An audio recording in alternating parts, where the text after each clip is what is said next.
Is it recording? Does it say REC? Yeah. All right, now, hang on a second. We got to back up a little bit because, Oh, you there. there you go. All right.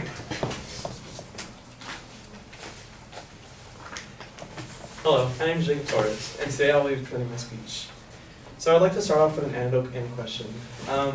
Think back to the last major event or occurrence, whether it be something a president said, something tragic, or some celebrity committed a crime. And how many of you looked it up and said, or then found that almost every different source had different information, different accounts, and even different people? Yeah, it's not coincidence either. This is a result of fake news. And I'll get to the reasons why people fake news later in my speech. I'd like to define fake news as my opener. Fake news is defined as stories or news that is faked for multiple purposes, which I will elaborate more in my speech. My main claim that I'll be supporting today is that fake news is harming the trust that Americans have in institutions that provide these news sources. My three supporting claims are that fake news creates confusion, impacts our political process, and makes us more susceptible to more fake news. I'll open with my first claim, which is that fake news creates confusion amongst Americans. Stephanie Busari, a journalist and editor at CNN International Digital, during her TED Talk explains the story of the Chibok girls. First, I would like to introduce the 200 schoolgirls from Chibok, Nigeria, who were kidnapped by a terrorist group named Boko Haram. Following this incident, the World Economic Forum was held in Nigeria, but the most important topic on everyone's mind was these girls. The Nigerian government's response was that this entire incident and these girls were a hoax. And for 2 years, these girls did not exist at all. Only through years of research and dedication through their families was it found that these girls were actually missing and this wasn't a hoax. Although this example is not within America, it does show how much our government can destroy the trust that we have in them and how much they control our information that we get. Such confusion is more susceptible during times of crisis, such as the past 2017 Las Vegas shooting, in which the main suspect of the shooting, following the event, was falsely identified as being a Democrat, without any evidence that he was. The sense of hysteria and chaos fuels some authors, and the idea that authors will purposely create fake news should never be ruled out. This leads me to my next supporting claim, which is that fake news impacts the American political process. This idea of tarnishing a candidate's name is something that's extremely prevalent, which was in our last election, and which will definitely most likely be in the next election.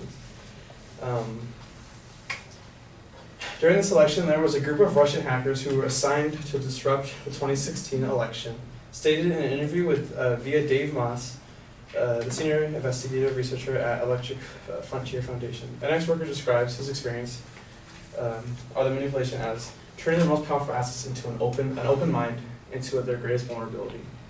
As voters and roots of our country has seen potential manipulation at the base of the government source and country, i.e. us.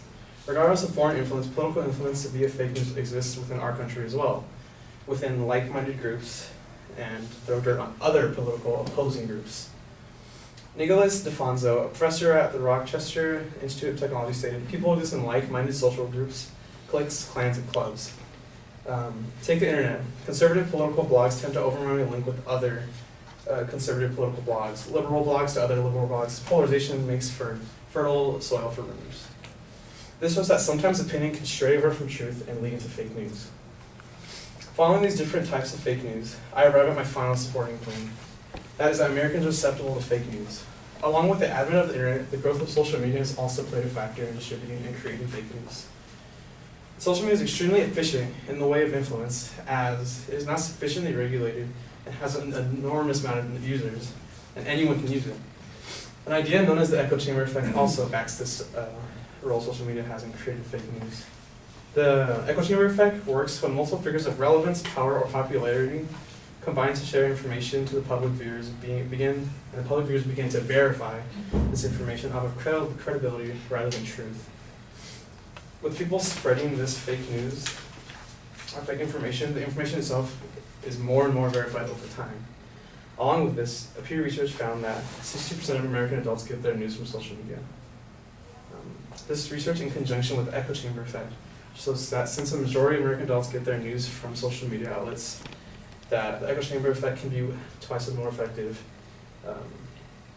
since the audience is larger.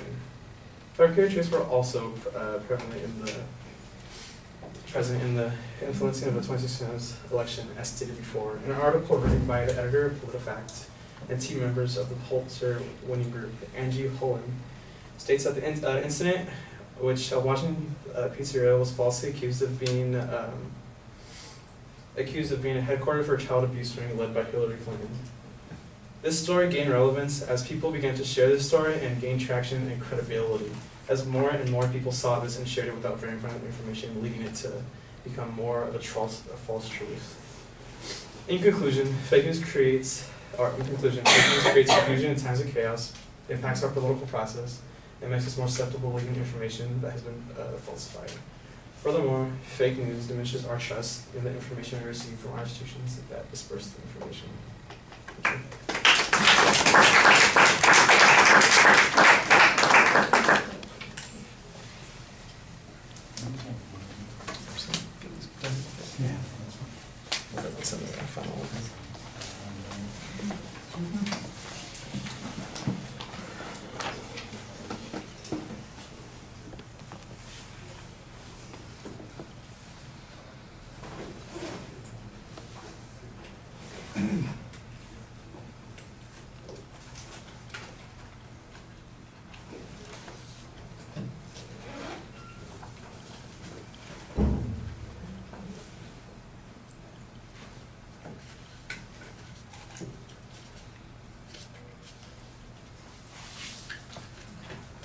Okay, the structural stuff is all pretty solid. It's easy to follow. There's a good preview of what the supporting points are. The claim, I think, you've got a definition that you've provided, but some of the supporting points seem to use slightly different definitions of what fake news is than you offered in your original definition. So I thought there was maybe a little bit of inconsistency on that. And I think there may be a broader sense of what fake news constitutes than just the examples that you showed. The data on the first point, like you said, there's the notion that it was denied. Well, it was real news that it's being denied by the government entity in Nigeria. Sounds like instead of it being fake news, it's denied news in this particular situation. And that's a little bit backwards from the position that you're talking about. It's not like the government is releasing something that's untrue. They're denying something that is true. And, that feels like it's completely different. And because it's happening someplace else in the world, I'm not exactly sure the application that you're making is as effective. The Vegas shooting example, I didn't hear the sources on that or the illustrations. I'm sure that somebody out there has probably said 1,000 different things about that guy, and many of them are probably not true, and many of them are true. That had an influence on anybody's perception of the event, I think needs to be demonstrated so that seems like it's something that's really important as opposed to something that's just poorly reported on. Your second point, when you're talking about political influence, there's a generic quote about how Russia might have tried to influence us by using our open access to information as a way of confusing people. The notion that there was any consequence to that is, I think, a little bit thin, or how successful that was is also a little bit thin. And again, this is this is a deliberate act by a foreign power as opposed to the media, which is often accused of taking information and presenting it in a way that is distorted, which is, I think, a little bit more in line with some of the information that you're talking about in your original definition. The echo chamber thing, I thought, you describe it on the third point, but the last thing that you're talking about on the second point is really the example of the echo chamber, where all of the blogs that are linked to each other are quoting each other and citing one another's source. And that, in essence, that's what gives it credibility, is that it appears on all those particular sources. So it seemed like that was the better example to fit for your echo chamber argument than what you came up with later on in the speech.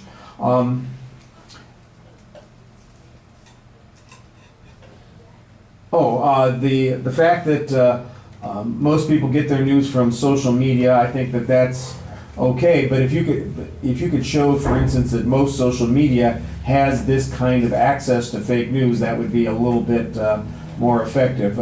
Social media can cover a lot of territory. If I'm going online and reading my news on CNN, for instance, people might think of that as being social media as opposed to somebody's blog page or somebody's something that gets shared on Facebook. But even the stuff that gets shared on Facebook sometimes goes back to those sources that you might see as being legitimate. The CNN example is an illustration. The one example that you have is the pizzeria story from 2016, where I don't know how much traction it got and how influential it was. Like a lot of these things, that sounds to me like conspiracy stuff more than fake news. And the world's always been full of conspiracy stuff. It well predates the internet. The internet just advances it maybe a little bit more, makes it more widely available. But I think it might just as quickly appear to be stupid as a consequence. The one I remember from 2012 was Harry Reid claiming that Romney had not paid any income taxes, and that turned out not to be true. And then the response by the Republicans was that somebody started posting things like Harry Reid is a pedophile. And if you put in Harry Reid's name in Google, it's like Harry Reid is a pedophile became like the #1 search thing that came out, because somebody just said, if we can make crap up, let's all make crap up. And that seems like it'd be a good illustration of that kind of thing, and maybe a little bit more substantive than some of the examples you've got. All right, August.